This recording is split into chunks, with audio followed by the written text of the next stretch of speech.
Welcome to SSD class. My dear children, today we discuss the class 11 business study, first chapter nature and purpose of business. पिछली class में हम पढ़ चुके हैं business की definition, business का meaning, business होता क्या है, इकोनॉमिक और नॉन इकोनॉमिक एक्टिविटीज के बारे में जाना हमने। Then characteristic of business, nature of business, business की क्या क्या विशेषता होती हैं उसके बारे में हमने जाना। माय डियर चिल्ड्रन, आज हम पढ़ने जा रहे हैं बिजनेस के ऑब्जेक्टिव्स। ऑब्जेक्टिव क्या होते हैं बिजनेस के, उद्देश्य क्या है। देखा जाए तो there are mainly objectives are there in business, but they can not follow only one objectives. Business के अंदर कई सारे मल्टीपल ऑब्जेक्टिव्स होते हैं बिजनेसमैन के सामने, लेकिन वो सिर्फ एक ही उद्देश्य को लेकर नहीं चल सकता, ठीक है। इसीलिए उसको हमेशा देखा जाए तो बिजनेसमैन का सबसे जो मेन ऑब्जेक्टिव होता है बिजनेसमैन का होता है earning profit. There are mainly three categories of business objectives. तीन भागों में डिवाइड किया गया है बिजनेस ऑब्जेक्टिव्स को।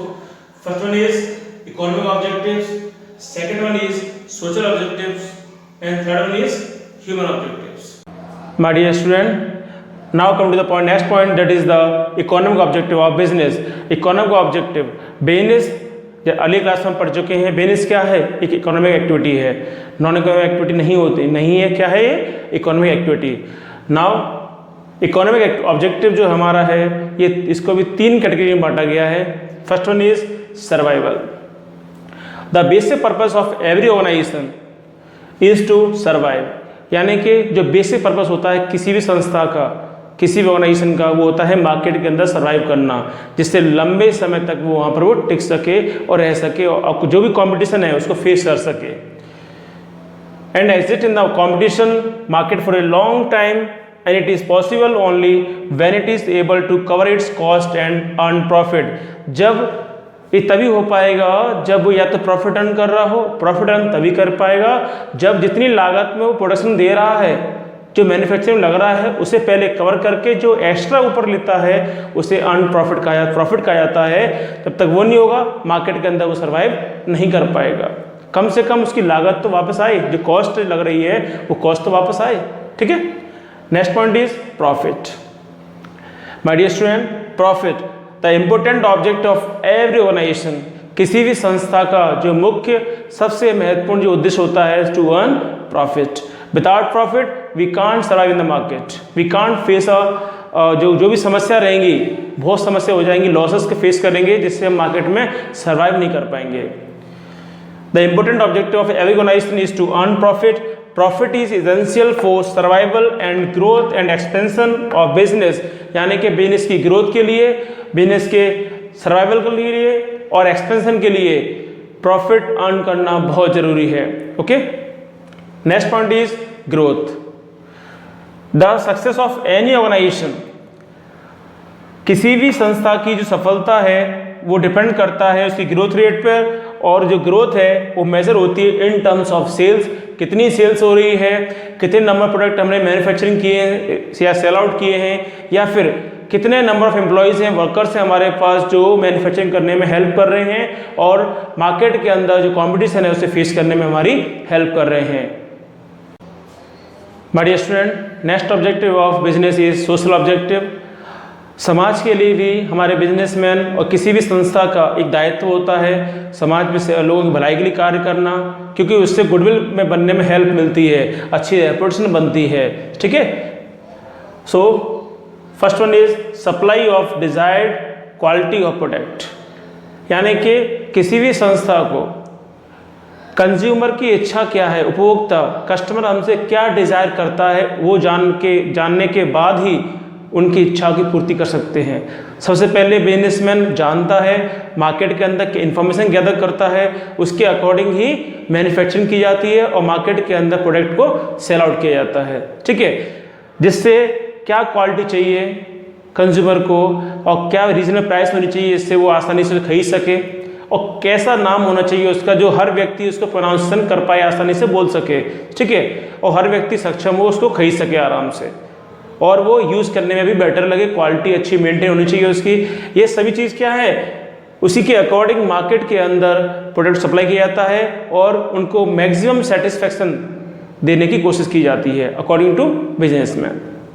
Second point is avoidance of unfair trade practices, यानी कि मॉल प्रैक्टिसेस, जो भी धोखाधड़ी है इनको ना करके, क्योंकि इनको आप साइड में रखेंगे तभी मार्केट के अंदर लंबे समय तक आप सर्वाइव रह सकते हो। ठीक है। Third one is employment generation. हमारे देश के अंदर अनएम्प्लॉयमेंट कहीं ना कहीं एक मुख्य प्रॉब्लम है, जिससे और कहीं ना कहीं हमारी डेवलपिंग कंट्रीज, हमारी इंडिया जो कंट्री है डेवलपिंग कंट्रीज है, मेन रीज़न क्या है, हमारे देश के अंदर बहुत ज़्यादा क्या है, अनएम्प्लॉयमेंट है, बेरोजगारी है। तो कहीं ना कहीं जो बिजनेस है, जो ऑर्गेनाइजेशन है, वो हेल्प करती हैं अनएम्प्लॉयमेंट को ख़त्म करने के लिए। किस तरीके से? उनको एम्प्लॉयमेंट देकर, उनको गोल्डन अपॉर्चुनिटी देकर, जिससे एक सुनहरे अवसर को लेकर गैदर करके प्रॉपर ट्रेनिंग देना, जिससे उनकी नॉलेज क्या हो, अपग्रेड हो, और उनको किसी भी तरह से उनको जो फैसिलिटी प्रोवाइड कराना, जिससे वो अच्छे सक्षम हो और वो कैपेबल जॉब ले सकें। ठीक है। और कहीं ना कहीं एम्प्लॉयमेंट मिलने से standard of living automatic improve होगा, हमारी सोशल सर्विस ऑटोमेटिक इम्प्रूव हो जाएगी। क्यों? अवेयरनेस बढ़ जाएगी इसी वजह से। Okay. Next point is social service. समाज के लिए सामाजिक सर्विस सेवाएं देना, जैसे किसी संस्था के द्वारा, एनजीओ, नॉन गवर्नमेंट ऑर्गेनाइजेशन, जिनका एम होता है सिर्फ लोगों की सेवा करना। ठीक है। प्रॉफिट अर्न करना नहीं होता है, किसका काम? एनजीओ का। ये जो कंपनीज हैं, ऑर्गेनाइजेशन है, उन एनजीओ के माध्यम से हॉस्पिटल, कॉलेजेस या जो ब्लाइंड जो संस्था होती हैं, वो अनाथालय, उनमें जाके हेल्प करते हैं, डोनेशन देते हैं। फॉर एग्जांपल टाटा कंपनी है, हर साल एक फिक्स्ड अमाउंट जो डोनेशन देते हैं समाज सोशल सर्विस के लिए। ओके। जिससे कहीं ना कहीं समाज में अंदर उनका एक गुडविल बने, एक इमेज बने। ठीक है। Next point is avoidance of pollution. देखा जाए तो इंडस्ट्री एक मेन रीज़न है जिसकी वजह से पॉल्यूशन क्रिएट होता है। तो कहीं ना कहीं ऑर्गेनाइजेशन को इस बात को उद्देश्य होता है उनका कि किसी भी तरीके से ये जो पॉल्यूशन है, आज के टाइम पर सबसे मेन प्रॉब्लम क्या है? पॉल्यूशन, जिससे हमारा एनवायरनमेंट क्या हो रहा है?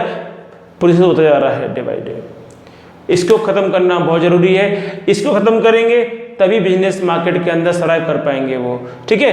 क्योंकि ये मेन समस्या है। इसकी समस्या अकेला ये नहीं है कि अकेला सभी जो कंज्यूमर उनको होगी, नहीं, बिजनेसमैन को भी प्रॉब्लम क्रिएट करेगा। Okay. Next objective of business is human objectives. The common human objectives are, first one is that is the providing good working conditions. हर संस्था का मेन एम होता है कि हमारे पास जो वर्कर्स, जो एम्प्लॉयज़ जो काम कर रहे हैं, उनके पास जो इक्विपमेंट हैं और जो हमारे पास वर्किंग कंडीशन कैसी होनी चाहिए? अच्छी होनी चाहिए, जिससे वो अच्छी तरीके से वर्क कर सकें और अच्छा आउटपुट दे सकें, जिससे फर्म ऑर्गेनाइजेशन क्या हो? प्रॉफिट हो। Okay. Second point is payment of competitive and satisfactory wages and salary. यानी कि हमारी संस्था के अंदर जो वर्कर्स, जो एम्प्लॉय, जो मैनेजर, सबऑर्डिनेट, जो भी व्यक्ति काम कर रहे हैं, उनको इतनी सैलरी देना जिससे वो सेटिस्फाई हो सकें और वो अच्छे से वर्क कर सकें और उनको मोटिवेट करते रहें, क्योंकि कहीं ना कहीं वेज और सैलरी के माध्यम से उनको हम मोटिवेट कर सकते हैं। ठीक है। Third point is personal growth and development of employees.